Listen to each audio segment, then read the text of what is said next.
Chapter 1, Girlfriend Drama. Admittedly, I'm not the easiest girlfriend to get along with, and that's because I believe that we outgrow our friendships.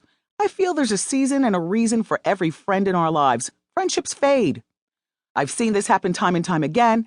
The girls who were so important to me in elementary school in New Jersey virtually vanished from my life in high school.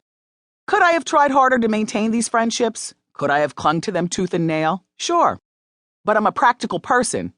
I understand that people grow up and grow apart. When I got to college in Boston, many of my Jersey friendships dissipated. I didn't have tons of money or time to spend hours on the phone catching up, or to take a flight or a bus back and forth. When I was working hard day and night to build my career, some people in my life whom I was close with got tired of my schedule. And when I got married and had a kid, there were a few single ladies who couldn't handle it. I left the team. In these cases, we stopped fitting into each other's lives. I can see some of you shaking your heads at me. You're not going to ask me to join your book club or your knitting circle anytime soon. You're the girl who considers friendships to be the most precious relationships in your life.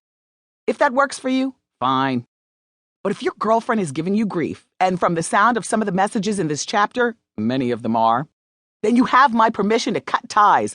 I want you to understand that your well-being, your dreams, your sanity trumps any girlfriend's bitching and moaning. Do you hear that? You asked me, so I told you. I believe in breaking up with your BFF.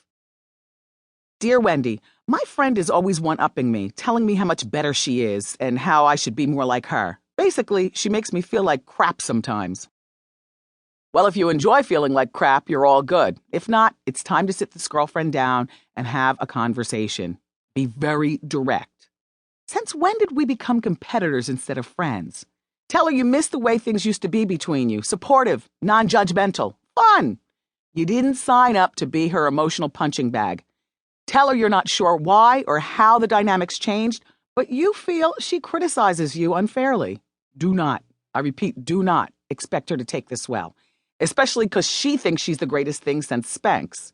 You can try and soften the blow by saying the reason you're telling her this is that you want your friendship to last.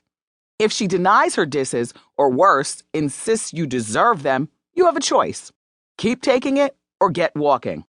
I don't know about you, but I hate junk in the trunk, crap in my closet, and frenemies in my life. What's the point? All of the above just weigh you down.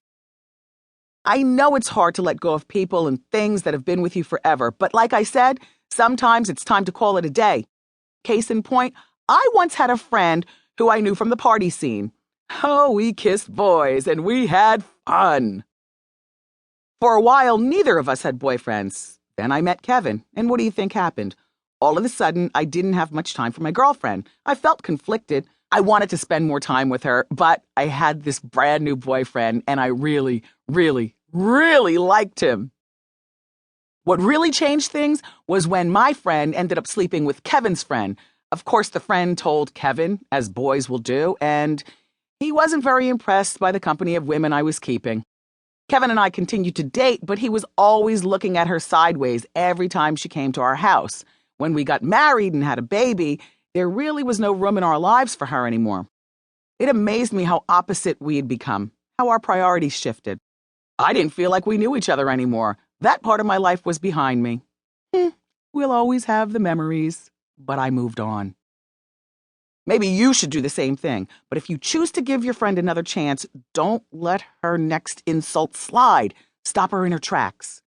When she says something negative or does something hurtful, do not, I repeat, do not let her get away with it. Make her clarify or take it back. You're not a doormat, so don't let her walk all over you. Hot topic. Can we talk? Whenever you have something difficult to say to a friend, there's a right way and a wrong way to do it. I recommend you do it face-to-face. No text, no phone, no IMing. Man,